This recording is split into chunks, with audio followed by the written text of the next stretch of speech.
আপনাদের সকলকে বাঙালি বুল চ্যানেলে স্বাগতম। আশা করি সকলে ভালো আছেন। এই ভিডিওতে আমি যে স্টকের প্রাইস চার্টকে অ্যানালাইজ করব সেটা হলো রিলায়েন্স ইন্ডাস্ট্রিজ। রিলায়েন্স ইন্ডাস্ট্রিজ একটি অয়েল অ্যান্ড গ্যাস সেক্টরের স্টক। এই স্টকটি কারেন্ট মাসে রিটার্ন দিয়েছে -4.7%। লাস্ট 3 মাসে রিলায়েন্স রিটার্ন দিয়েছে -6.5%, আর লাস্ট 6 মাসে রিলায়েন্স রিটার্ন দিয়েছে -4.1%। অর্থাৎ লাস্ট 6 মাসে রিলায়েন্স কিন্তু কোনো রকম পজিটিভ রিটার্ন দিতে পারে। এখানে রিলায়েন্সে কিন্তু নেগেটিভ পারফরমেন্স আমরা দেখতে পাচ্ছি লাস্ট 6 মাসে। কারেন্ট বছরে রিলায়েন্স রিটার্ন দিচ্ছে প্রায় 9% পজিটিভ, এবং গত বছরে রিলায়েন্স রিটার্ন দিয়েছিল প্রায় 12% পজিটিভ। 52 উইক হাই বা অল টাইম হাই থেকে রিলায়েন্স এখন প্রায় 12.5% দূরে রয়েছে। এই বছরে রিলায়েন্স মোট 23 বার নতুন 52 উইক হাই হিট করেছে চার্টে। এই যে সাদা ডটগুলো চার্টে দেখতে পাচ্ছেন, এই সাদা ডটগুলোর অর্থ হলো এই ক্যান্ডেলগুলোর মাধ্যমে রিলায়েন্স নতুন 52 উইক হাই বা লাইফ টাইম হাই তৈরি করেছিল চার্টে। মনে রাখবেন, চার্টে যত বেশি সংখ্যায় 52 উইক হাই হবে, আপ ট্রেন্ড তত বেশি শক্তিশালী হবে। রিলায়েন্সের ট্রেন্ড স্কোর এখন 500-র মধ্যে 175, অর্থাৎ ট্রেন্ড স্কোর কিন্তু অনেকটাই কম। তাই রিলায়েন্সে বর্তমানে উইক আপ ট্রেন্ড চলছে বলা যায়। আমি এখন রিলায়েন্সের মান্থলি চার্টকে অ্যানালাইজ করব, তারপর উইকলি চার্টকে অ্যানালাইজ করব এবং সব শেষে ডেইলি চার্টকে অ্যানালাইজ করব। প্রথমে দেখুন, রিলায়েন্সের মান্থলি চার্টে বিগত বেশ কয়েক মাস ধরে কিন্তু এখানে কোনো বুলিশ গ্রিন মোমেন্টাম ক্যান্ডেল কিন্তু দেখতে পাচ্ছি না। অর্থাৎ এই যে গ্রিন মোমেন্টাম ক্যান্ডেল, সেই ধরনের কোনো বুলিশ গ্রিন মোমেন্টাম ক্যান্ডেল কিন্তু বিগত 6 মাসেরও বেশি সময় ধরে কিন্তু আমরা দেখতে পাচ্ছি না। সেটা কিন্তু একরকমের দুর্বলতা। এখন আমি মান্থলি চার্টে একটা ট্রেন্ড লাইন ড্র করার চেষ্টা করব। এই ট্রেন্ড লাইন অনুসারে মান্থলি চার্টে কিন্তু আমরা দেখতে পাচ্ছি এখানে আপ ট্রেন্ড এখনো পর্যন্ত ইনট্যাক্ট আছে, এবং এই ট্রেন্ড লাইনটি রয়েছে 2600 টাকার কাছাকাছি। তাই 2600 টাকার নিচে যতক্ষণ না রিলায়েন্স মান্থলি চার্টে ক্লোজ করছে বা উইকলি চার্টে ক্লোজ করছে, ততক্ষণ কিন্তু এই আপ ট্রেন্ডটা ইনট্যাক্ট থাকবে। মান্থলি চার্টে আমি 12 সিম্পল মুভিং অ্যাভারেজকে ব্যবহার করেছি। এখানে লক্ষ্য করে দেখুন যে বর্তমানে প্রাইস কিন্তু এই 12 সিম্পল মুভিং অ্যাভারেজের নিচে রয়েছে, কিন্তু এই মাসের ক্যান্ডেল অর্থাৎ অক্টোবর মাসের ক্যান্ডেল কিন্তু এখনো কমপ্লিট হতে অনেক দিন বাকি। তাই আমাদের লক্ষ্য থাকবে যে এই 12 সিম্পল মুভিং অ্যাভারেজের নিচে অক্টোবর মাসে ক্লোজ করে কিনা। সেক্ষেত্রে কিন্তু এই যে স্ট্রং একটা আপ ট্রেন্ড চলছে 2020 সালের সময় থেকে, সেই আপ ট্রেন্ডটা রিভার্স করার সম্ভাবনা বেড়ে যাবে। তাই এই 12 সিম্পল মুভিং অ্যাভারেজের দিকে আমাদের লক্ষ্য থাকবে। মান্থলি চার্টে মাসটা কি করে শেষ হচ্ছে সেটা আমরা দেখব। এখন আমি উইকলি চার্টকে অ্যানালাইজ করব। উইকলি চার্টে আমি 52 সিম্পল মুভিং অ্যাভারেজ ব্যবহার করেছি। উইকলি চার্টে যদি প্রাইস 52 SM এর উপরে থাকে এবং 52 SM থেকে দূরে থাকে, তাহলে আপ ট্রেন্ড আরো শক্তিশালী হয়। এক্ষেত্রে দেখতে পাচ্ছি প্রাইস কিন্তু 52 SM এর একদম কাছে চলে এসেছে, এবং 52 SM থেকে প্রাইস যে দূরে যখন ছিল, তখন কিন্তু এখানে যত রকমের চেষ্টা হয়েছে বুলিশ ক্যান্ডেলের মাধ্যমে উপরে যাওয়ার, সমস্ত চেষ্টায় কিন্তু ফেলড হয়ে গেছে। অর্থাৎ বহু মাস ধরে প্রাইসে কিন্তু উপরের দিকে যাওয়ার যতগুলো অ্যাটেম্প্ট হয়েছে, সেগুলো কিন্তু সবগুলোই ব্যর্থ অ্যাটেম্প্ট হয়েছে। তাই এখানে আমাদের দেখার যে প্রাইস এখন এখানে সাপোর্ট নাই কিনা, কারণ এখানে উইকলি চার্টে আমাদের একটা স্ট্রং সাপোর্ট জোন আমরা দেখতে পাচ্ছি, সেটা হলো এই জোনটা। অর্থাৎ এইখানে 2725 টাকার কাছাকাছি এই রেঞ্জটার উপরে যদি রিলায়েন্স সাপোর্ট নেয়, সেক্ষেত্রে কিন্তু এখান থেকে একটা রিভার্সাল মুভ আসতে পারে। তাই আমাদের লক্ষ্য থাকবে যে রিলায়েন্স এই 2700 টাকার কাছাকাছি যে সাপোর্ট জোনটা রয়েছে, এখানে সাপোর্ট নেয় কিনা। এখন উইকলি প্রাইস চার্টের সাথে আমি দেখে নেব উইকলি RS বা রিলেটিভ স্ট্রেংথ এখন কি অবস্থায় রয়েছে। এখানে দেখতে পাচ্ছি রিলেটিভ স্ট্রেংথ বা RS কিন্তু উইকলি চার্টে নেগেটিভ অবস্থায় রয়েছে, এবং রিলায়েন্সের প্রাইস যেমন উপরের দিকে যখনই গেছে তখন ফেলড হয়েছে, এবং এই পুরো ফেজটাতে কিন্তু রিলায়েন্সের RS বেশিরভাগ সময়টাই কিন্তু নেগেটিভ জোনে ছিল। অর্থাৎ রিলায়েন্স ব্রডার মার্কেটকে আন্ডার পারফর্ম করছে বহু বড় সময় ধরে। যে সময়ে ব্রডার মার্কেট ভালো পারফর্ম করেছিল, সেই সময় কিন্তু রিলায়েন্স উপরে উঠে আসলো, রিলায়েন্স কিন্তু আন্ডার পারফর্ম করেছে ভালো রকমভাবে। তাই রিলায়েন্সের মধ্যে কিন্তু RS কোনো রকম স্ট্রেংথ আছে সেটা কিন্তু বলছে। তাই রিলায়েন্সের RS বা রিলেটিভ স্ট্রেংথ যেটা বলছে, সেটা হলো রিলায়েন্স কিন্তু দুর্বল একটা স্টক। তাই রিলেটিভ স্ট্রেংথ বা RS থেকে যেটা আমরা জানতে পারছি, সেটা হলো রিলায়েন্সের মধ্যে কিন্তু যথেষ্ট দুর্বলতা রয়েছে, এবং রিলায়েন্স ব্রডার মার্কেটকে আন্ডার পারফর্ম করছে বেশ কিছু মাস ধরে। এখন আমি ডেলি চার্টকে অ্যানালাইজ করব।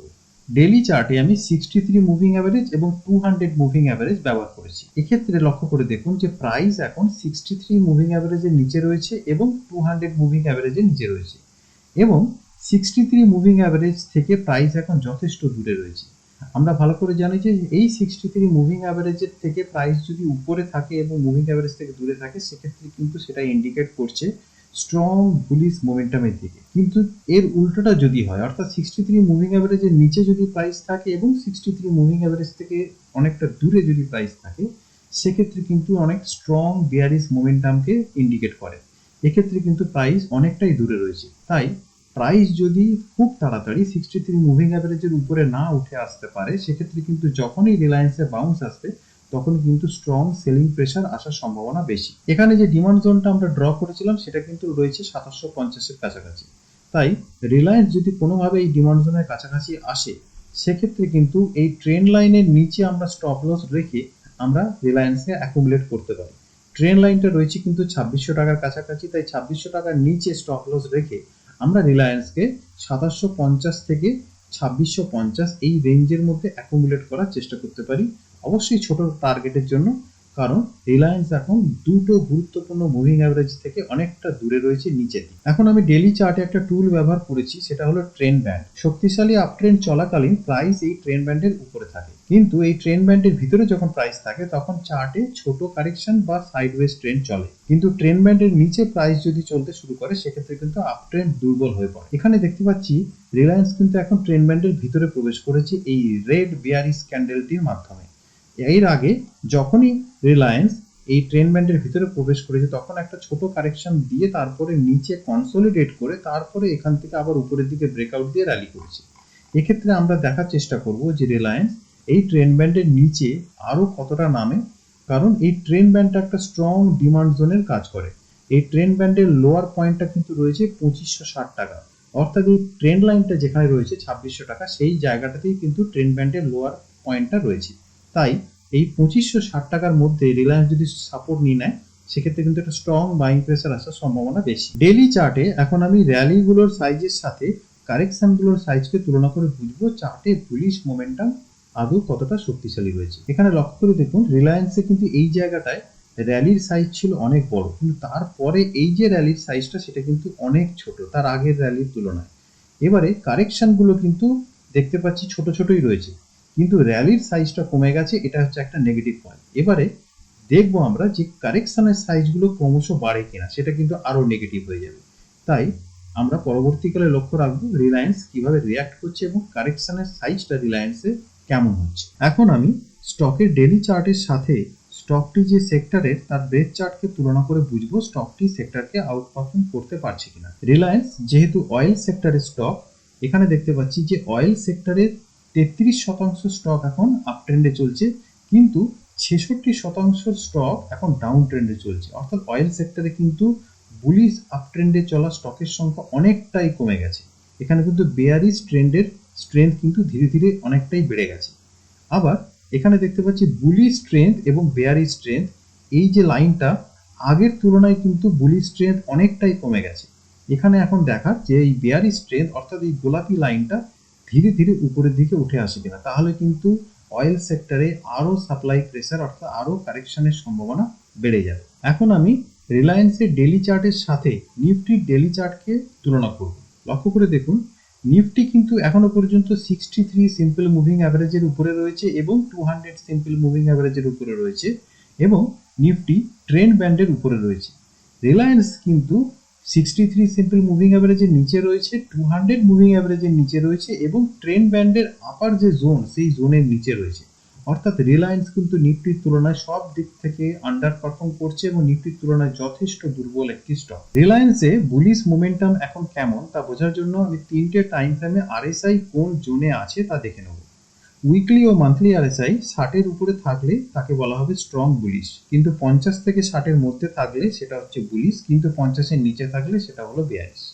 আবার ডেইলি আরএসআই 60-এর উপরে থাকলে সেটা বলা হবে স্ট্রং বুলিশ, কিন্তু 60 থেকে 40-এর মধ্যে থাকলে সেটা সাইডওয়েজ বা স্মল কারেকশন ফেজ বলা যেতে পারে, কিন্তু 40-এর নিচে থাকলে সেটা কিন্তু বেয়ারিশ। এখানে যেটা দেখতে পাচ্ছি সেটা হলো রিলায়েন্সে মান্থলি আরএসআই এখন বুলিশ জোনে রয়েছে, কিন্তু রিলায়েন্সে ডেইলি ও উইকলি এই দুটো টাইম ফ্রেমের আরএসআই কিন্তু বেয়ারিশ জোনে রয়েছে। তাই রিলায়েন্সে কিন্তু কোনো রকম বুলিশ মোমেন্টাম আমরা সে অর্থে দেখতে পাচ্ছি না। রিলায়েন্স যতক্ষণ না 200 মুভিং অ্যাভারেজের উপর ক্লোজ করতে পারছে এবং তারপর 63 মুভিং অ্যাভারেজের উপর ক্লোজ করতে পারছে, ততক্ষণ কিন্তু রিলায়েন্সে কোনো রকম স্ট্রং বুলিশ মোমেন্টাম আসার সম্ভাবনা কম।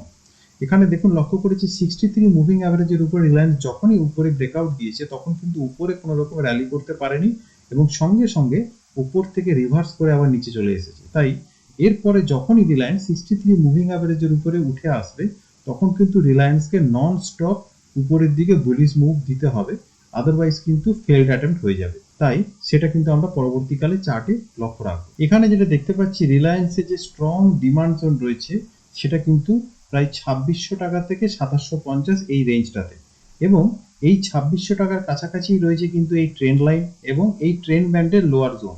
তাই আমরা কিন্তু 2750 থেকে 2600 টাকা এই রেঞ্জের মধ্যে যদি রিলায়েন্সকে পাই, সেক্ষেত্রে 2600 টাকার নিচে বা 2550 টাকার নিচে আমরা ক্লোজিং বেসিস স্টপ লসের সাহায্যে রিলায়েন্সে একটা লং ট্রেড নেওয়ার চেষ্টা করতে পারি। এই ভিডিওর মাধ্যমে আমি আমার ব্যক্তিগত অ্যানালিসিস আপনাদের সামনে তুলে ধরলাম।